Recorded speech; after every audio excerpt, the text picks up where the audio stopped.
2. Welcome aboard the Mike and Mike podcast. Wherever you are, whenever you are, and however you may be joining us, we appreciate the fact that you're here as we get kicked off this morning and get back into our series of lessons. So those of you that have been with us for a while know we have kind of gone through stewardship and looking at Christians at work. And in our last episode, we shifted and transitioned to start looking at business principles we can learn from characters throughout Scripture and throughout history. And we kicked that study off last week looking at Joseph and at least the first part of Joseph's life. So today we plan on taking a look at kind of the second half of the life of Joseph and some principles we can learn there. And so thank you for being here with us and being along for the ride. Mr. Ray, how's everything down in Somerset today? Snowy, cold, and beautiful, and glad to be back on the pod, a weekend edition. This is different for us. We'll see how we perform on the weekend. I'm sure the high standards that we have set, our raving fans will be impressed with us maintaining our high standards even on the weekend. Even on the weekend, we're a little bit more casual than normal. Normally, at least one of us looks halfway decent, but it's the weekend and I want to be warm in a hoodie. So where I'm at today. All right, so let's Michael give for those maybe newly joining us or didn't catch all last, catch us up real quick from the first part of the life of Joseph and get us to today. Yeah, so part one of this study on Joseph, and just as a reminder, we're kind of looking at these Bible characters and the way that they handled their own business situations and whatever situation they found themselves, and then what lessons can we garner from that. And we first looked at Joseph, the part of Joseph's life where he was a servant for Potiphar and also kind of a leader or a servant in the prison where he was, and a couple of points from that. God may put you in a different situation. We can't imagine worse scenarios than being a slave or a prisoner, but that's exactly where Joseph began his quote business career, and he excelled in both of those areas. And he did not sulk or become embittered because he was put in a bad situation. He just put his head down and got to work. And then Joseph utilized his gifts. And Joseph had a gift, as we'll see in Genesis 41 and following, as he put his skills to work for Pharaoh, that Joseph had a gift for some of this stuff. And God gives us gifts, and Joseph utilized his, and he always remembered where the gift came from and who he was working for. And so a couple, as we move into the second part of his business quote new occupation, a couple of those lessons certainly carry forward. No question, the lesson that character is destiny carries forward. Joseph earned from the people that he worked for and worked with a level of respect and a level of benefit of the doubt because of his character. Integrity gets you benefit of the doubt, and character is destiny. And so because of his character, he continued to be elevated in the status of the people he worked for and worked with. And secondly, he always knew where the gain in his life, the good in his life, the skills in his life, where they came from. And those two things really carry forward into this second part of our study where Joseph comes in the employ of Pharaoh. But as we begin there in Genesis 41, there are some new lessons also. Joseph is in a different position for him. And this becomes a little bit, I think for us this morning, Mike, it becomes a little bit hairy. As we've said before, the Bible is primarily written for spiritual lessons. Clearly, we're trying to draw business lessons here, which are a second level of importance. And clearly we understand that. In this chapter, we've also got the issue that Joseph was a political figure. And so now we got business and politics intermingling also. And so we need to be careful with that. Are these are these really business principles or political principles or spiritual principles, and keeping all of those in line. However, at the same time, there are certainly some principles that Joseph put into place in his occupation as second in command of the land of Egypt that I think are relevant to us. Gotcha. And I guess I want to start maybe a little bit before 41. And we didn't pick up on this last time. We kind of got to, Joseph's in prison and finds favor with the leader of the prison, right? It's debatable whether or not that's still Potiphar. I read some interesting stuff about that, but that's neither here nor there for what we're trying to accomplish here. So he finds favor, and then you've got the king's bread maker and the king's cupbearer that end up in prison, and Joseph ends up taking care of them too. Hey, look after these guys, continue to make sure that they're all right. And then along the way, those guys have some dreams and are perturbed by them. Maybe is the easiest word to put there, but also have some anxiety because obviously culturally, dreams meant something to them. They knew that these dreams were not just, wild, fictitious imaginations. Like they felt something real here, and they didn't have access to the, I forget the term that I read for these guys, but I loved it. Anyway, the Pharaoh's dream interpreters, the whoever he had on staff that did this, he didn't have access. They didn't have access to those guys. And so they are, perturbed. And that's when Joseph I think that's about where we ended, was Joseph says, hey, why the long face? Why are you guys upset here? And Joseph, helps them and interprets their dream. So here's, I think, the first lesson, in business lesson wise. We may develop a skill set, or we may be very, very good at something and may be able to practice and demonstrate that. But that doesn't mean that that's necessarily the time for the job. And sometimes I think we get in our mind that, hey, because I can do something, I should be running my own company doing it, or I should be promoted immediately, or whatever else. We have these very acute timelines where we are not patient enough with ourselves to let that develop. So Joseph interprets these dreams, and they are better. They kind of go back to Pharaoh. And then, Michael, how long before they remember that Joseph did this? Yeah, so 2 years in prison, right? Before the cupbearer, and I think it's interesting. The cupbearer, when Pharaoh has the dream and the cupbearer remembers Joseph, he says, "I remember my sins," or "I remember my offenses," something to that effect. That's chapter 41, verse 9. I remember now where I have gone wrong, and I've forgotten about this Hebrew kid that I remember in prison. And so one of the lessons, and I think this is what you're driving at, is just patience. Patience in our business career, and I think that in a lot of ways speaks to an imbalance, maybe between our economic ambitions and our spiritual ambitions. Is that if those get out of whack and our economic ambitions begin to rule us, then we get impatient with where we are in our business career. And I should be advancing. I should be, you certainly see people whose lives they're unhappy because they aren't where they think they should be professionally. And as we've said, man, our professional careers exist to support our spiritual lives. That's the only reason they exist. And so if our professional career is getting in the way of our spiritual growth, if that impatience, that's where we've got an imbalance. So let me ask you this question here, because you and I do a lot of this. I don't know what I want to call it, not necessarily mentoring of people, but we've got people in our lives that, talk to us about different things, career-wise and whatnot. So over the last 6 months, year, would you say you've had more than one person that's talked to you about where not being happy where they're at economically in their careers, they want to advance more? Sure. Is that something that's happened? Okay.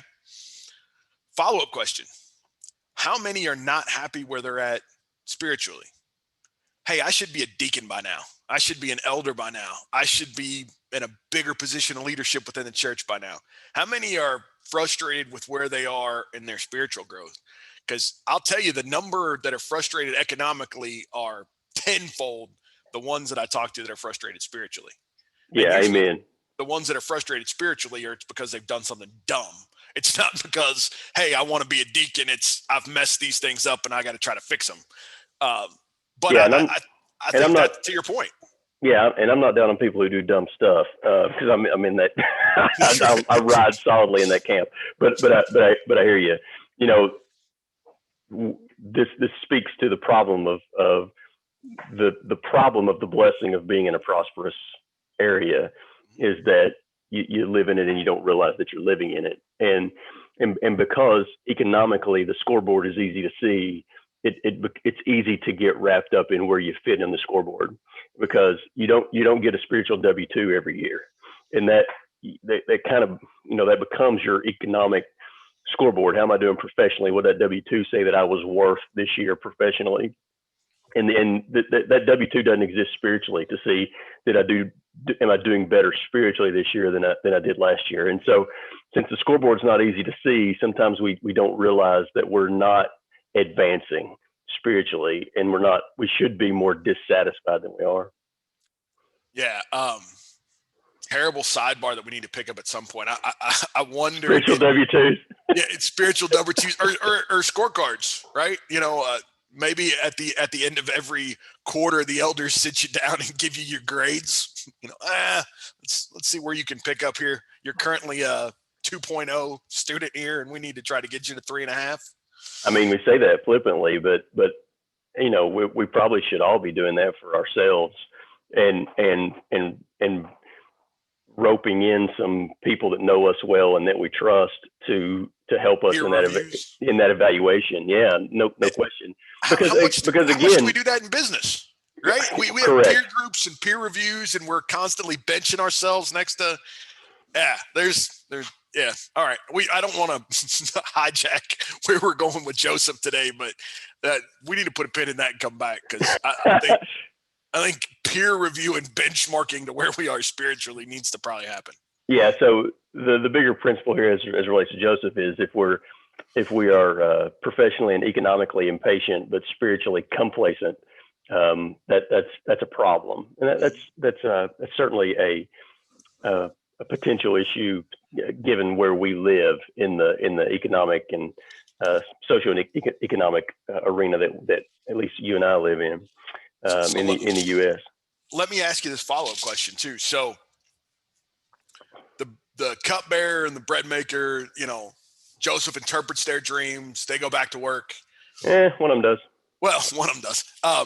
Go back to work and forget about Joseph for 2 years. So over that 2-year period, I'm looking for the verse here. Joseph gets surly. He becomes a bad employee. He decides that the prisoner and Pharaoh don't deserve him. And so he lays completely down. Like that's what happened, right? Yeah. I mean, 2 years in the worst circumstances imaginable after you've already proven yourself. Twice. How many people would continue to work diligently, professionally in that circumstance? That's certainly a good point and continues to speak to patience. So I'm gonna go, Mike, to another one that I just think is interesting. I think there may be a business principle here. It's a brief one, but I think it's interesting in Genesis 41 when that cupbearer finally does remember Joseph and says, "Hey, Pharaoh, you got to talk to this Hebrew kid. He's got the dream interpretation thing down. I think he can help you with this." Pharaoh sent and called for Joseph, verse 14, and they quickly brought him out of the pit. And he shaved himself and changed his clothes and came in and saw Pharaoh. I'm not sure this is exactly a job interview, but Joseph knew how to respectfully approach Pharaoh, and part of that was shaving, changing his clothes, cleaning himself up a little bit, making himself presentable. And that I think that's interesting, that principle in the Old Testament that when you came before somebody in authority that you wanted to be presentable. And so as somebody who's wearing a hoodie this morning, how do you feel about that? Well, I mean, consider who I'm in audience with here with you. Let's understand where we're at. No, I think that's a great point. The other thing that I think is important there too is this also speaks to, Joseph's mindset, because he could have very easily said, no, I'm going to go in front of him as I am because I've been put in this terrible situation. His people have forgotten about me for 2 years, even though they promised me they weren't going to forget about me. So you can see what has happened to me. But no, I mean, he doesn't take that attitude. Listen, some of you that are listening to this may know, like, I'm in the middle of a transition. My bank that I work for got bought. And some of the conversation as the new brass is coming to town is, I'm not going to dress up. I'm not, it's Friday and they're coming to town and I'm casual on Friday. So I'm going to wear khakis and a polo shirt. And, my comments always, boys, I think we need to think about what your first impression is. And probably shouldn't be that you wanted to be real comfortable on a Friday, especially since this is the new brass that's coming to town.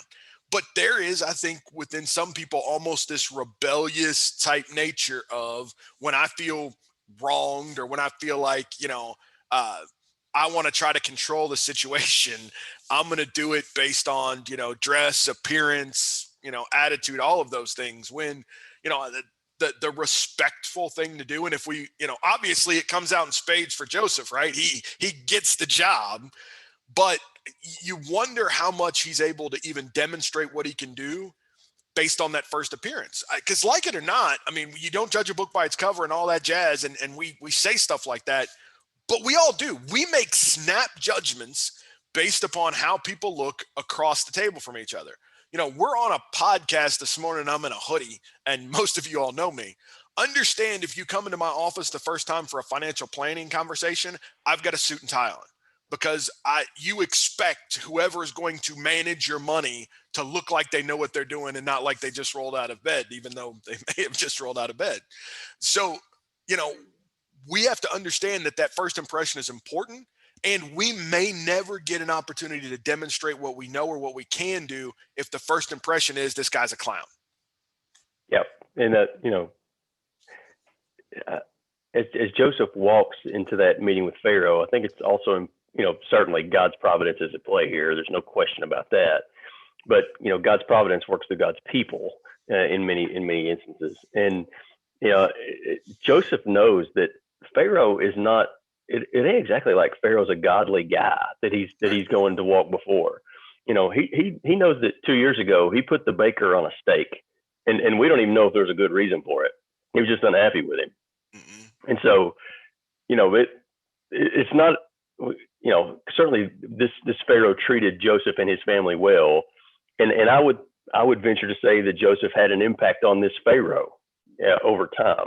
But as Joseph is walking in front of him here for the first time in Genesis 41, it's not as if Pharaoh is some, benevolent looking to help this Hebrew kid.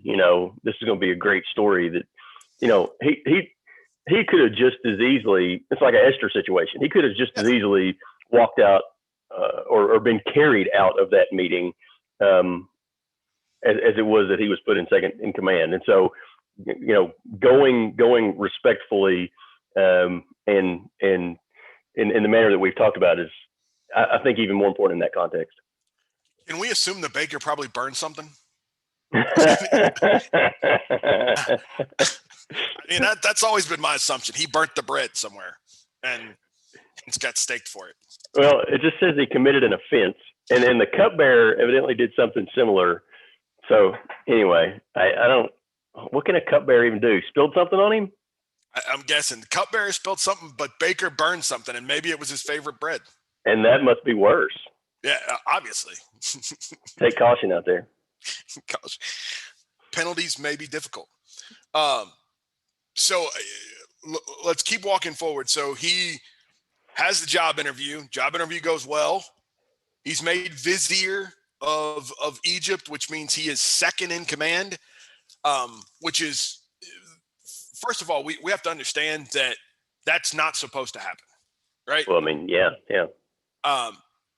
Obviously, going back to Genesis 39 and 40, there is some racist undertones to the fact that Joseph's a Hebrew.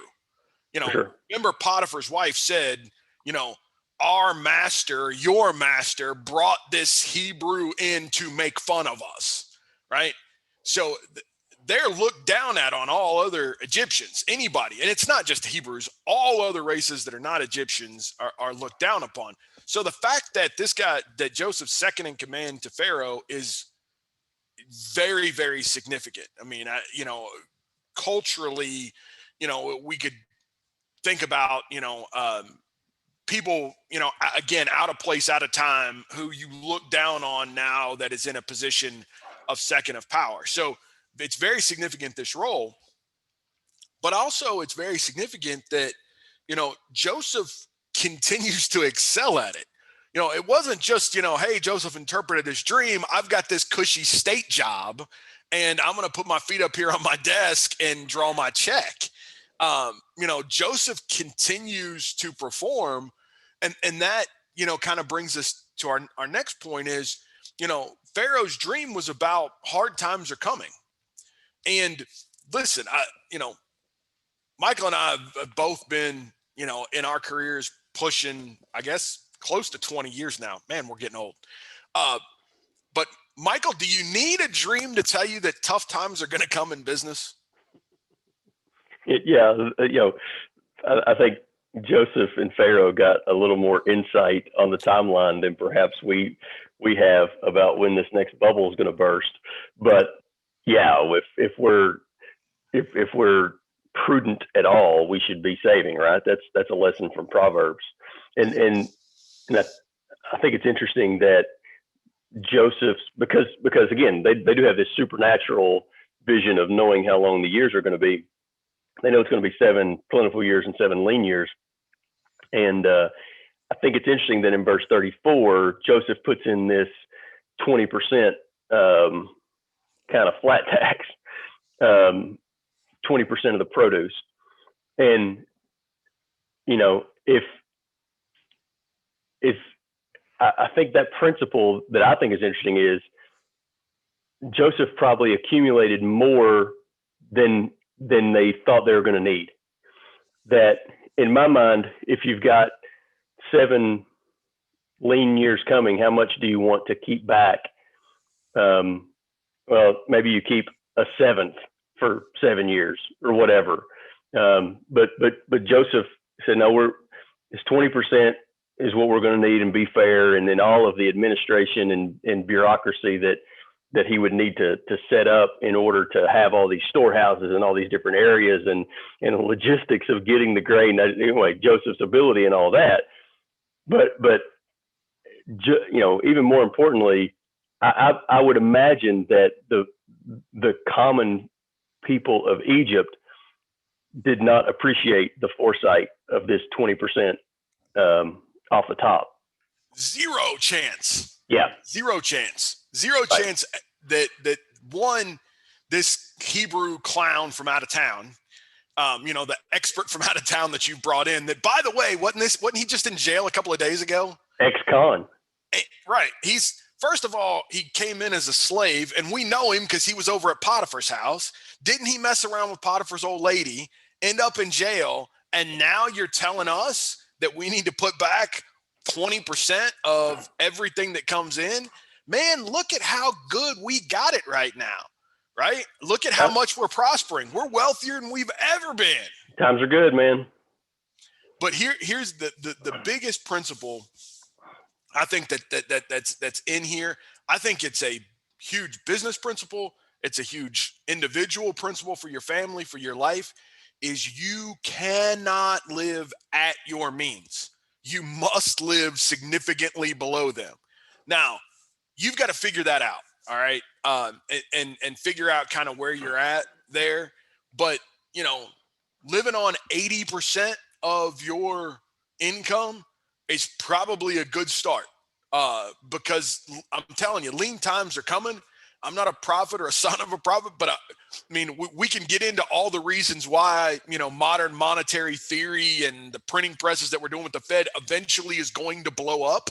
I can go through all that fun stuff with you if you want, but understand recessions like '08, like '02, like '01 before that, like '87 before that come. It's part of the cycle.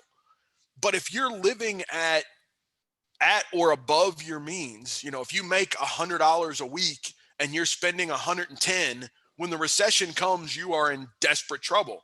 But if you make $100 a week and you're spending 65 or 70, and the recession comes and you got to take a pay cut or you don't get overtime and all those things, you've got savings plus you've been living on a lot less anyway. And so the principle here that comes is that when the lean times come, they survived because they didn't live at their means.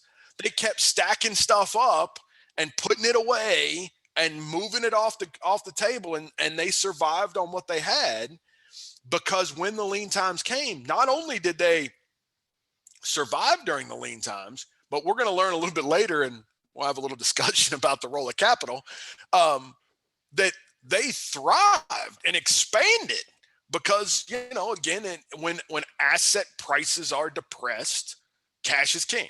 And so when nobody else has cash and everything goes up for fire sale prices, the rich get richer, as it were, because they're able to buy assets at very depressed values. And that's exactly what happens, to people, to Egypt there, because they not only, buy land and cattle, but they also buy people at very depressed values. Yeah, so that kind of leads to another conversation here, and speaking to the taxationist theft crowd a little bit, and that, I'm not sure. Again, the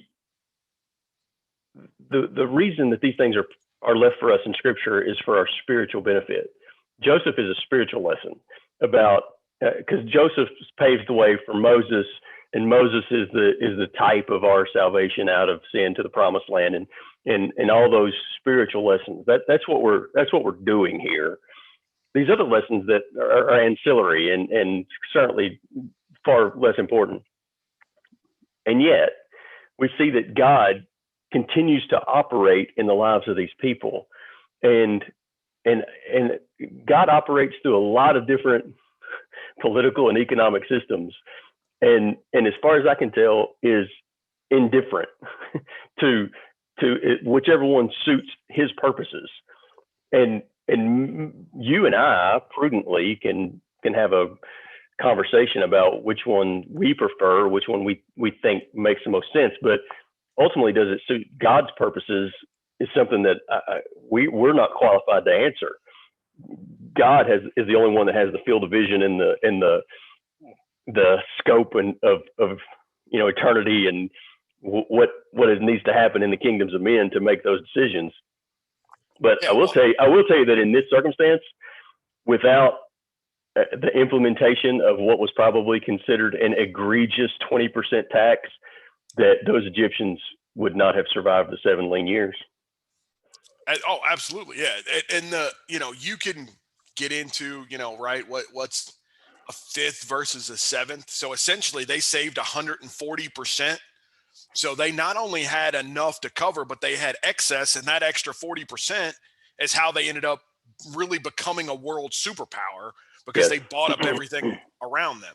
So, and before, some of you that are listening get out the pitchforks and come after us, let's be honest with the text. God is not a capitalist Republican like some of us want to paint him to be. God's apolitical. It doesn't matter. He uses, and if we're honest with the Romans 13 text, and we're honest with the biblical story, that God's, can use Hitler and Stalin and Mussolini and, pick your favorite U.S. president, George Washington, Abraham Lincoln, whoever.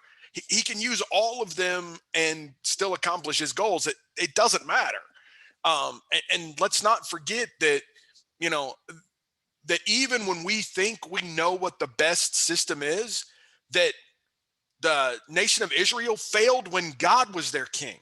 So let's, we think, if it's my God, then everything's going to be right. Israel couldn't follow God as king. So if we think somehow everything's going to be better if we have the communist president that we believe in, or the socialist president, or the capitalist president, or if we go to a totalitarian dictatorship, like, understand, if God can't be king and make everything all right, nobody else can either. And there's a whole lot of reasons as to why they failed. And please don't misunderstand that Mike's blaming God for the failing of the Israeli society. I'm not. But what I'm saying is that we wrap too much stuff up in what our own political ideologies are, and then try to ascribe those to God. God doesn't care what our political system is. I assure you, because I can show you every political system known to man that's happened over time that God's will still was accomplished during. So God does not care what our political system is. What we see also is some things that in our 21st century worldview are uncomfortable that happen, right? We've got to be honest that, slavery happened in biblical times. We've got to be honest that God did tell the children of Israel, when they came back in and took the land of Canaan, to kill every living thing.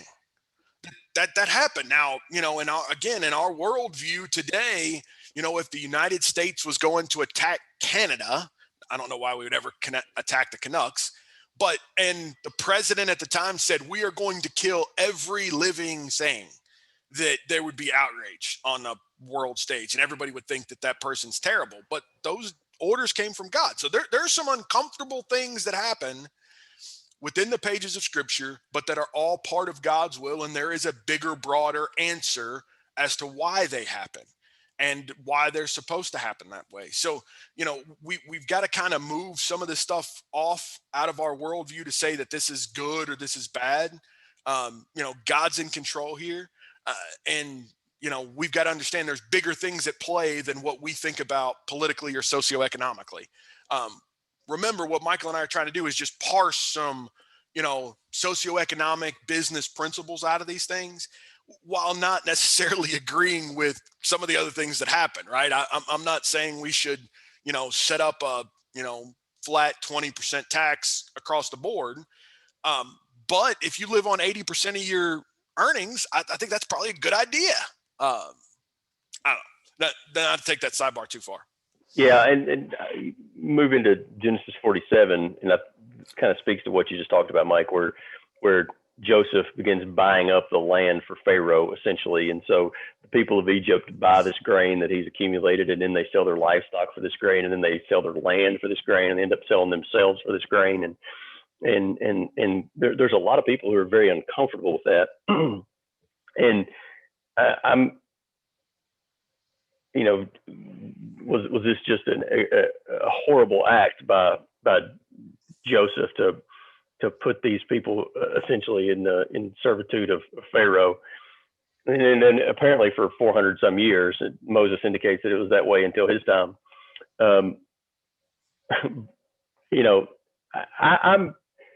I would, in regard to this text, would say rather that I don't think that Joseph finished his life poorly here.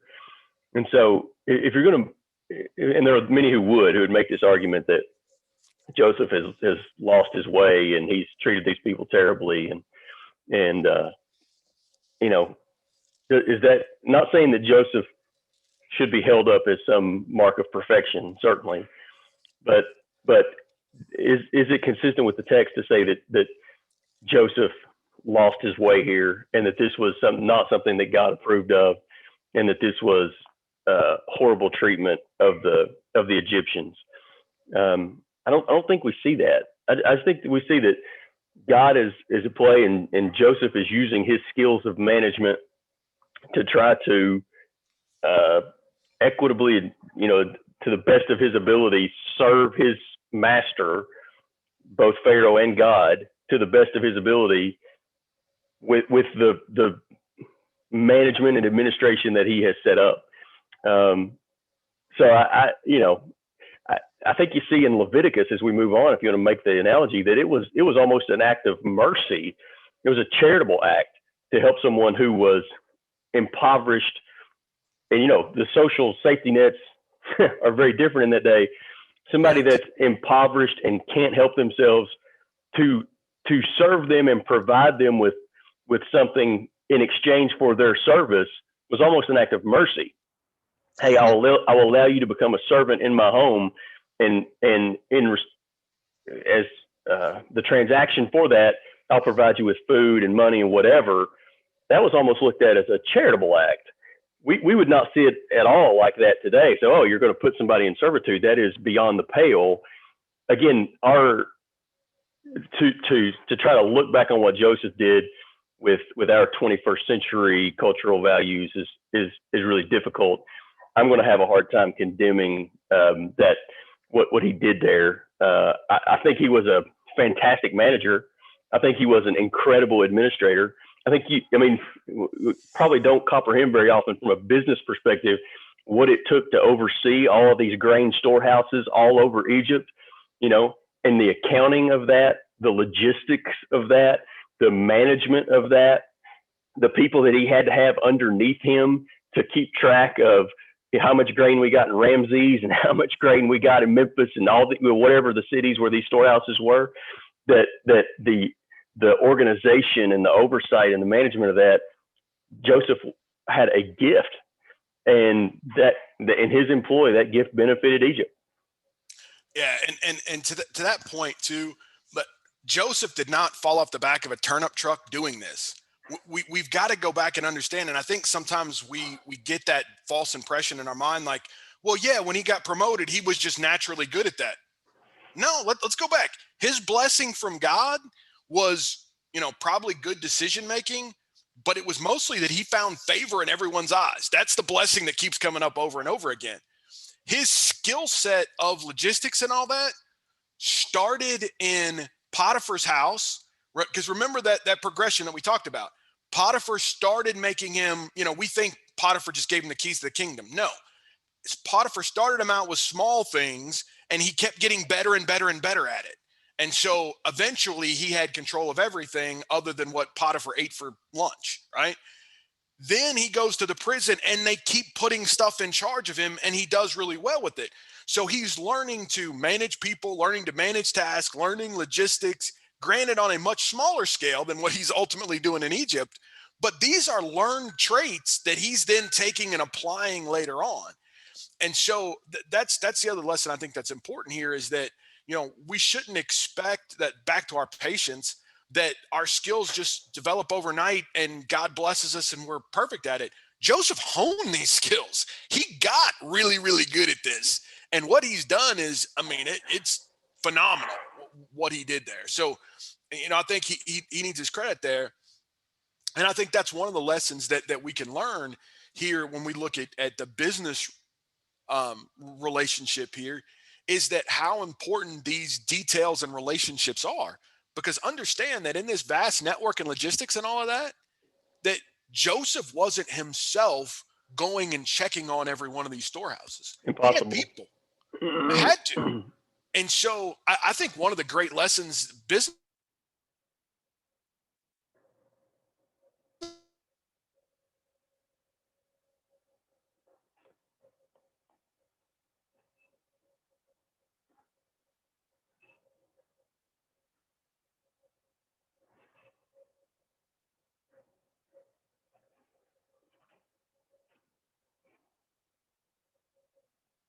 liked to work for him and that was successful following out his plans.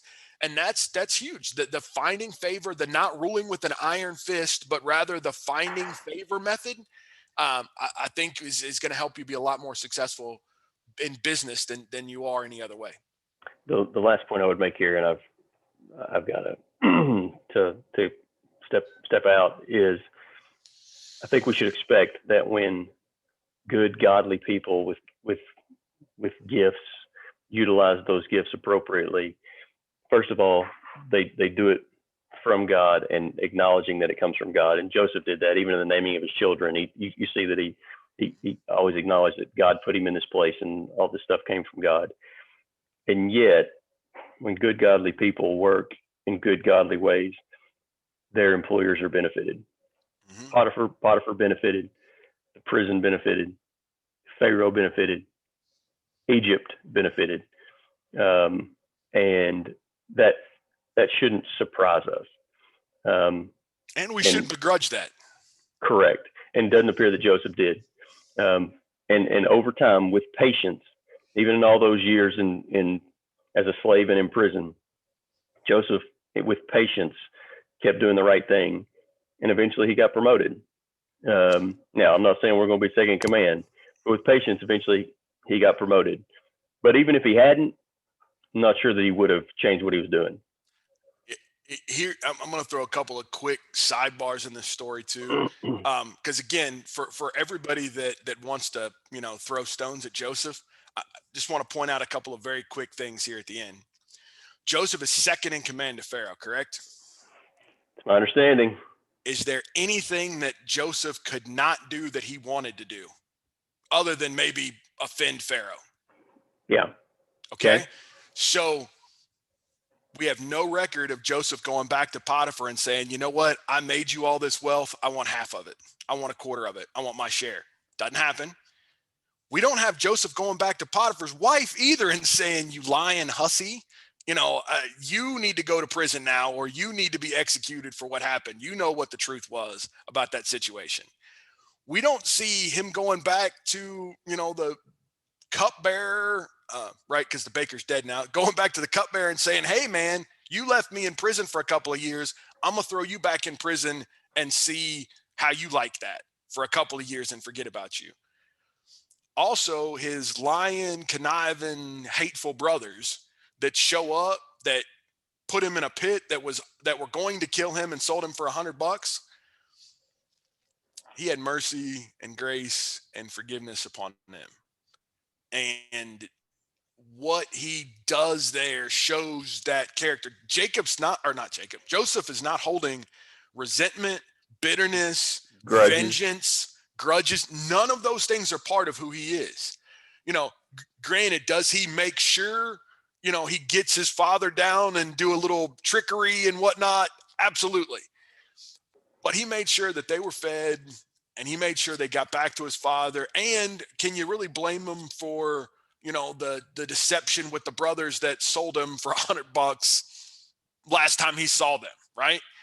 So, I don't even necessarily blame his shrewdness there in dealing with the brothers based on, the fact that they're liars and cons themselves. Yeah, I would think the principle there is, if our advancement in business is to spite or as a grudge to somebody, or if, and even business wise, if the reason we're in business is to destroy the competition, I think that we've misplaced our priority there.